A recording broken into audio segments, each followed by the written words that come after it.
예루살렘 성전의 역사는 믿음의 조상 아브라함으로 거슬러 올라갑니다. 창세기 22장 2절 말씀에 보면 하나님께서 아브라함에게 말씀하셨습니다. 내 사랑하는 독자 이삭을 데리고 모리아 땅으로 가서 거기서 그를 번제로 드리라. 이 말씀을 쫓아 아브라함이 모리아 산으로 가서 이삭을 제물로 바쳤습니다. 그런데 역대하 3장 1절에 보니 솔로몬이 예루살렘 모리아 산에 여호와의 전 건축하기를 시작하니 그곳은 전에 여호와께서 그의 아버지 다윗에게 나타나신 곳이요 여부수 사람 오르난의 타작마당에 다윗이 정한 곳이라고 했습니다. 솔로몬 성전은 모리아 산에 세워졌습니다. 솔로몬 성전은 다윗이 오르난 타작마당을 구입했는데 그 구입한 그곳 위에 세워졌습니다. 이 역사 깊은 터 위에 솔로몬이 BC 966년 7년여에 걸쳐서 솔로몬 성전을 세웠습니다. 하지만 BC 586년 바벨론의 느부갓네살이라는 자가 이스라엘을 침공해 왔고 그때 성전은 회파되었습니다.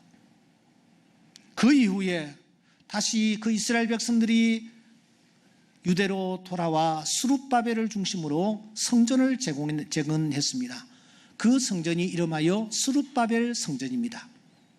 그런데 그 성전도 얼마 가지 않냐여 또 원수들의 침공으로 회파되었습니다. 세월이 흘러 유대라는 나라는 로마 제국의 속국이 되었습니다. 이때 이두메 출신이었던 헤롯이 야심을 가지고 BC 40년 로마까지 건너가 로마 황제를 아련하고 황제로부터 너는 유대의 왕이 되라라는 그런 명령을 받고 유대로 돌아와 스스로 유대 나라의 왕으로 즉위를 합니다. 하지만 유대 민족들은 이 헤롯을 인정하지 않았습니다. 지지하지 않았습니다. 그래서 이 헤롯이 생각하다 못해서 내가 어떻게 하면 백성들에게 지지를 받을까 고민하다가 큰 프로젝트 하나를 생각하게 됩니다. 그것이 바로 성전을 내가 세우면 백성들이 나를 존경할 것이다. 그래서 그가 성전을 세우기로 결단하고 성전을 세우기 시작하는 것입니다. 이름하여 헤롯 성전입니다. 이 헤롯 성전은 BC 16년에 착공이 되었습니다. 그리고 AD 63년에 완공이 되었습니다. 80여 년에 걸쳐서 이 성전이 건축이 이어진 것입니다. 그러니 이 헤롯 성전은 그 옛날 솔로몬 성전, 그 다음에 나타난 스룹바벨 성전과 비교가 되지 아니할 정도로 웅장하기 그지없는 그런 건축물이었습니다. 착공한 지 9년 만에 외곽은 그 정도 형태가 드러났습니다. 하지만 내부의 공사들은 무려 수십 년 동안 이어졌던 것입니다. 예수님이 지금 아직까지 완공되지 아니한 예루살렘 성전을 보고 계시는 것입니다. 정확하게 말씀드리면 20절에 있는 대로 건축을 시작한 지 46년쯤 되었을 때에 예수님께서 지금 그 성전을 보고 계시는 것입니다. 완공이 되지는 않지만 그 성전은 너무 화려하고 그래서 제자들은 저 나사렛 촌뜨기 예수에게 자랑스럽게 성전에 대해서 자랑을 늘어놓기까지 했던 것입니다. 그런데 주님은 무엇이라고 말씀하셨습니까? 너희들이 이 성전을 보느냐? 돌 위에 돌 하나 남지 아니하고 이 성전이 무너져 내릴 것이라고 했습니다. 이 주님의 예언의 말씀대로 성전이 완공된 것이 AD 63년인데 그로부터 7년 후인 AD 70년에 로마의 티토라는 장군이 유대를 다시 침공하였고 그때 성전은 완전히 회파되고 말았던 것입니다. 그래서 지금 보시는 대로 통곡의 벽만 저렇게 남아있을 뿐입니다. 이 예루살렘 성전은 몇 가지 중요한 특징을 가지고 있습니다. 그 특징 중에 하나가 바로 교도소처럼 구획이 엄격하게 지어져 있는 점이었습니다. 경계가 엄격하게 다 되어서 통제가 되어 있었습니다. 그 옛날 모세가 성막을 세웠을 때에 이 성막이 지성소와 성소와 바깥뜰로 구획이 되었는데, 그 이후 솔로몬, 스룹바벨, 헤롯을 거치면서 성전이 웅장해지고 구획들은 더 많아지기 시작했습니다. 헤롯 시대에 와서는 더 성전에 이 구획들이 많아서 어떤 사람이 갈 수 있는 곳, 어떤 일을 행할 수 있는 곳, 이런 것들이 세분화되었던 것입니다. 예를 들자면 뜰만 하여도 여인의 뜰, 낮은 뜰, 나시린의 뜰, 문둥병자의 뜰, 이스라엘의 뜰, 제사장의 뜰, 이렇게 바깥 뜰까지도 여러 종류로 구분을 하여 이곳에 갈 수 있는 사람, 없는 사람, 이렇게 엄격하게 구분을 한 것입니다. 그런데 여러분, 이 헤롯 시대에 무려 53개의 구획들이 성전 내에 있었습니다. 그래서 어떤 사람은 이 구획은 들어갈 수 있고 어떤 사람은 저 구획은 들어갈 수 없고, 어떤 일은 이곳에서 할 수 있고 어떤 일은 저곳에서 할 수 없고, 이렇게 엄격하게 통제가 되고 있었던 것입니다. 우리 예수님이 지금 그 성전에 올라가셨습니다. 학자들은 예수님께서 공생애를 시작하신 후에 한 일주일 만에 유월절을 맞이하셨다, 그리고 그때 예루살렘으로 올라가셨다, 이렇게 보고 있습니다.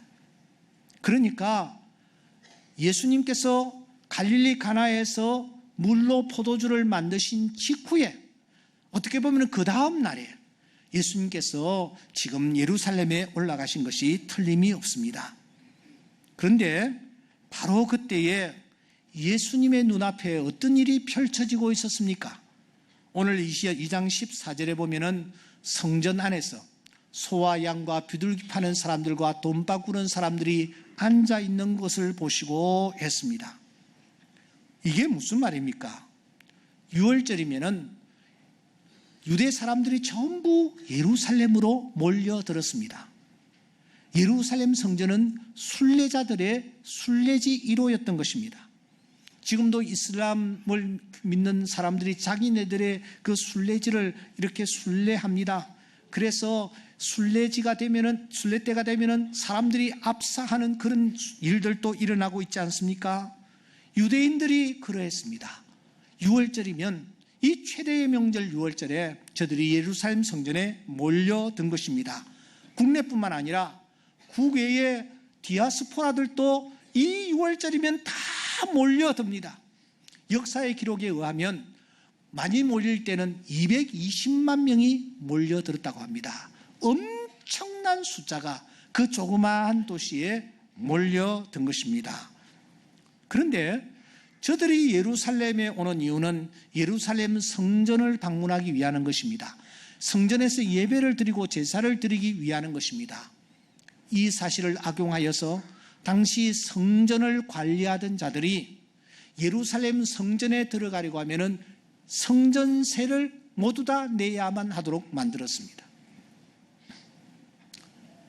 성전세를 내어야 교회에 들어가는 것입니다. 성전에 들어가는 것입니다.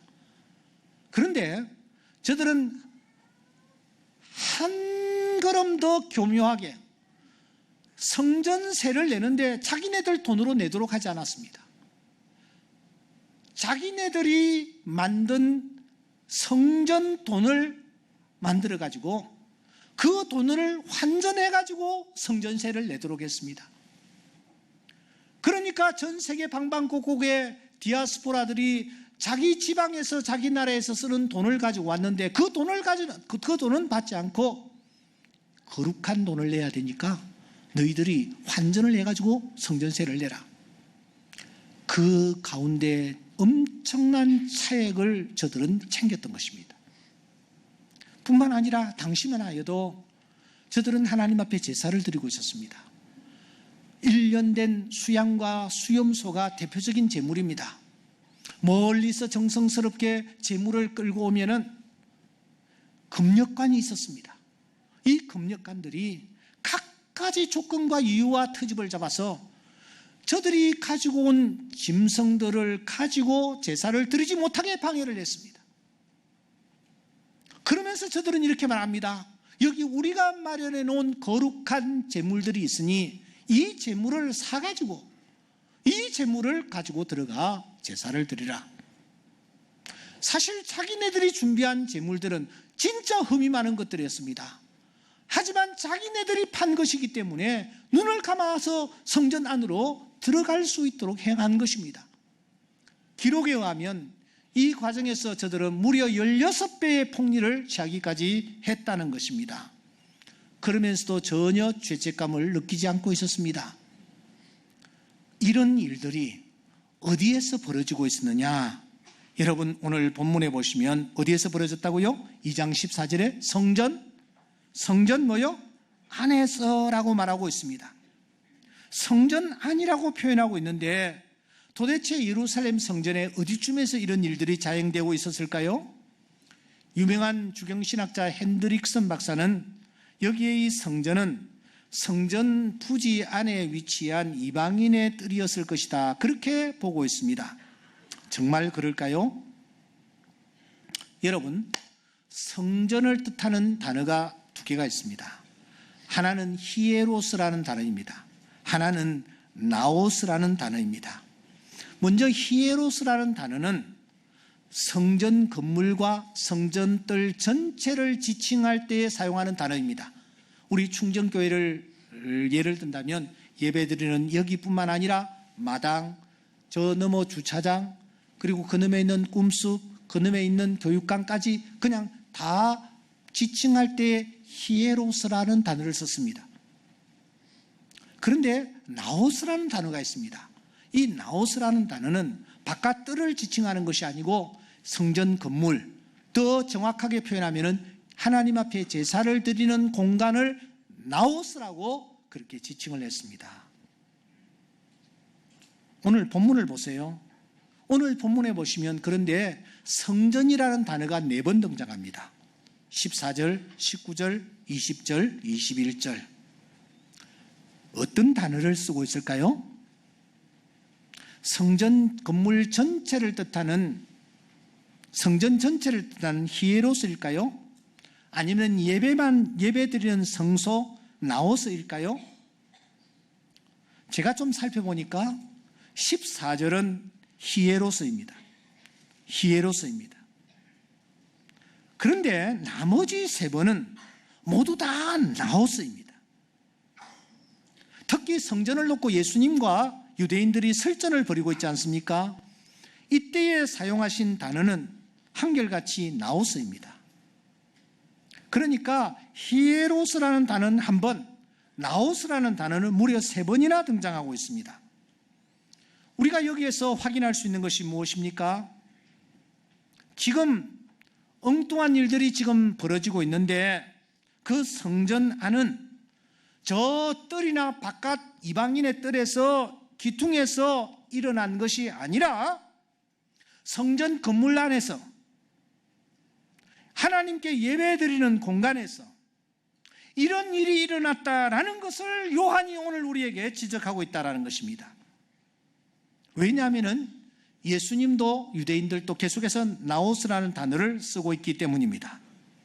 그렇습니다. 그때 그 일은 저 성전 한쪽 기퉁이에서 그냥 적당하게 그렇게 이루어진 것이 아니라 성전 안에서 이루어졌다라는 것입니다.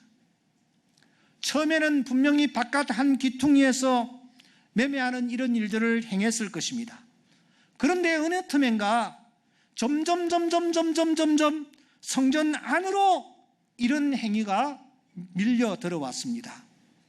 그래서 이제는 성전 안에서 이런 일들을 버젓이 행하고 있는 것입니다. 이 모습을 보신 주님께서 분노를 표출하십니다. 그야말로 격앙된 액션을 표출하십니다. 주님이 하셨을까 의심이 될 정도의 모습입니다. 당신은 노건으로 채찍을 만드셨습니다. 양과 소를 다 성전에서 내쫓으셨습니다. 돈 바꾸는 사람들의 돈을 쏟으시며 상을 엎으셨다고 했습니다. 소리를 지르십니다. 이것을 여기서 가져가라. 내 아버지의 집으로 장사하는 집을 만들지 말라. 주님의 의의 이 모습을 보면서 제자들은 시편 69편의 말씀을 떠올렸다고 했습니다. 주의 전을 사모하는 열심히 나를 삼키리라. 자, 저를 보세요. 주님이 지금 이런 분노를 표출하십니다. 관건은 이것입니다. 왜 주님께서 이런 분노를 표출하셨던가? 단지 지금 당신의 눈앞에 펼쳐지는 이 상황들을 보면서 너무너무 의분을 참지 못하고 주님께서 이런 일을 행하고 계시는가? 이런 극한 감정을 드러내고 계시는가? 하는 것입니다. 이 질문에 대한 답은 2장 21절에서 우리가 확인할 수가 있습니다. 예수는 성전된 자기 육체를 가리켜 말씀하신 것이라. 예수님은 지금 눈앞에 펼쳐지는 저들의 형태에 분노하신 것이 아니라는 것입니다. 왜냐고요? 지금 주님이 말씀하시는 그 성전은 자기 육체라고 말씀하시기 때문입니다. 그렇다면 더 중요한 메시지가 오늘 본문 속에 담겨져 있는 것은 아닐까요? 그게 도대체 뭐란 말입니까? 예수님은 지금 하나님으로 오셨습니다. 하지만 육체를 입으신 인간으로 주님은 사역을 시작하십니다. 인간이신 그분이 본격적으로 이제 하나님의 사역을 시작하시는 것입니다. 공생애를 열고 계시는 것입니다. 바로 이 사실을 악한 어둠의 세력들이 질투하면서 그를 시험하고 그를 흔들어 놓고 있는 것을 강하게 느끼기 시작하신 것입니다. 그 구체적 사건이 어디에 상세히 기록되어 있습니까? 마태복음 4장 1절에 보면은 공생애를 막 시작하시는 주님에게 사탄이 나타났습니다. 마귀가 나타나서 예수님을 시험했습니다. 어떤 시험을 했습니까? 주님을 떡으로 시험했습니다. 성전 꼭대기에 세우고서는 또 시험을 했습니다. 지극히 높은 산으로 끌고 올라가서는 예수님께 천하만국을 보이면서 나한테 절을 하기만 하면 이 모든 영광을 너희에게 주겠다고 유혹을 했습니다. 바로 그때 주님께서는 외쳤습니다. 사탄아, 물러가라. 주 너희 하나님께 경배하고 다만 그를 섬기라. 사탄과 싸우셨습니다. 마찬가지입니다. 실패한 사탄의 어둠의 세력이 하나님의 뜻을 구현하려는 예수님의 육신 안으로 그 뭔가가 자꾸 영역을 넓히며 들어오고 있는 것을 주님은 느끼고 계시는 것입니다. 마치 예루살렘 성전 안에 저 기퉁에 있던 것들이 성전 안으로 밀고 들어왔듯이 지금 육체를 가지신 예수님의 그 심령 안으로, 육신 안으로, 육체 안으로 세상에 들어온 것들이 영역을 입히며 들어와 그를 유혹하려고 하는 것을 주님은 느끼고 계시는 것입니다. 바로 그때 주님은 용납하지 않으셨습니다. 담대히 싸우셨습니다. 채찍을 드시기도 하고 상을 둘러 엎으시기도 하고 매매하는 자들의 돈을 던지시면서 마음속에 들어와 주인 행세를 하려고 하는 그 모든 것들을 쫓아내시는 것입니다. 양보하지 않고 말입니다. 그렇습니다. 주님은 지금 영적 전투, 자기 자신과의 싸움을 보여주고 계시는 것입니다. 예수님의 모습이라고 상상할 수 없을 정도의 그런 액션으로 과감하게 싸우고 계시는 것입니다. 그것을 제자들에게 보여주고 계신단 말입니다. 그래서 그 제자들로 하여금 예수를 믿도록 만드는 것입니다. 사랑하는 여러분, 여기에 이 성전은 그러면 단지 예수님의 육체만을 가리키는 것일까요? 고린도전서 3장 16절의 말씀을 기억합니까? 너희가 하나님의 성전인 것과 했습니다. 고린도전서 6장 19절에 보면 너희 몸은 너희가 하나님께로부터 받은 바 너희 가운데 계신 성령의 전인 줄 알지 못하느냐. 예수님은 성전이 예수님 자신일 뿐만 아니라 오늘 그 예수님을 따라가는 오늘 우리 한 사람 한 사람이 성전이라고 말씀하십니다. 성전은 곧 내 몸입니다. 내가 성전입니다. 그런데 나는 지금 어떠합니까? 주님처럼 싸우고 있습니까? 내 어느 영역까지 죄악의 물결들이 밀고 들어와 있습니까? 처음에는 이건 안 되는데 했는데 어느 순간 나는 용납을 하고 있지는 않습니까? 타협하고 있지는 않습니까? 너희가 죄와 싸우되 피 흘리기까지는 대항하지 아니하고 있다라는 말씀대로 오늘 우리가 정말 예수님이 채찍을 드시는 것처럼 상을 둘러 부시는 것처럼 매매하는 자들을 쫓아내시는 것처럼 내가 지금 죄악과 싸우고 있느냐라는 것입니다. 오늘 수많은 형태의 죄악의 물결들이 한쪽 귀퉁이에 있던 죄악의 물결들이 어느 순간 점점 성전 안에까지 들어왔듯이 내 마음속에 들어와 나를 지배하려 하고 나의 주인이 되려고 하는 이런 일들이 오늘 우리 주변에 얼마나 많이 있는지 모릅니다. 예수님은 그 싸움의 비결을 지금 보여주십니다. 두 가지 방법입니다. 하나는 16절입니다. 예수님이 지금 성전 안에 있는 것을 다 쫓아내십니다. 내보내고 있습니다. 이것이 경건을 이루는 중요한 비결이 되기 때문입니다. 이 사실을 야고보 선생은 이렇게 우리에게 충고합니다. 다 함께 읽겠습니다. 시작. 하나님 아버지 앞에서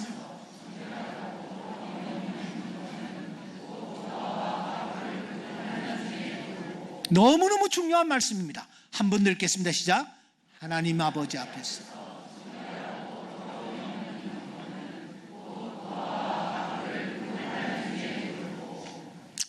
여러분, 경건을 이루는 것은 교회에 나와가지고 거룩하게 주여 한다고 해서 경건이 이루어지는 것이 아닙니다.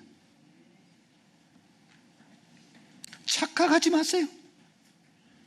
내 안에 경건을 이루기 위해서는 내 안에 있는 것을 내보내야 합니다. 내 물질을 내보내고 내 사랑을 내보내고 내 정성을 내보내는 것입니다. 누구에게 내보내는 것이냐? 고아와 과부들에게 내가 가지고 있는 것을 내보내야 합니다. 내 시간을 내보내야 합니다. 사랑의 바자회를 가지는 중요한 이유가 무엇입니까? 우리의 것을 내보내기 위해서입니다. 그런데 전혀 관심조차 없고 전혀 그럴 때에 참석도 하지 않고, 여러분, 그것은 경건을 이루지 못하는 자들의 모습입니다. 여러분들이 정성을 다하여 모으게 된 500원, 1000원 이렇게 합하여 모으게 된 바자회 기금을 전달하는 중에 있습니다. 여러분들이 편지를 보내오고 있습니다. 한두 분 편지를 제가 소개해 올리겠습니다. 저는 곽모 어린이의 고모 곽모모라고 합니다. 이런저런 사정으로 이 아이가 태어난 후 지금까지 14년 동안 고모인 저의 아들로 이 아이는 살고 있습니다.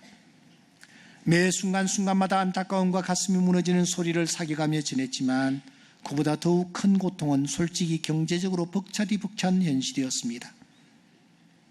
우리 아가는 연필조차 잡지를 못하고 있습니다. 그렇게 14년.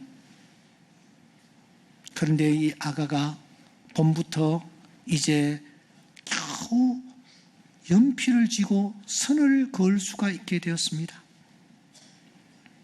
아무것도 할 수 없었던 우리 아가, 하지만 조금씩 무언가 하려는 우리 아가, 그 아가를 치료할 수 있도록 충정교회 여러분들이 도와주심을 눈물로 고맙게 생각합니다.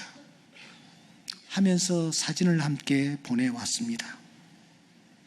저는 충정교회를 통해 후원을 받게 된 김노엘 아기의 엄마입니다. 아기는 태어난 지 4일 만에 인공항문을 배에 다는 수술을 받고 수액을 맞으며 투병을 하고 있습니다.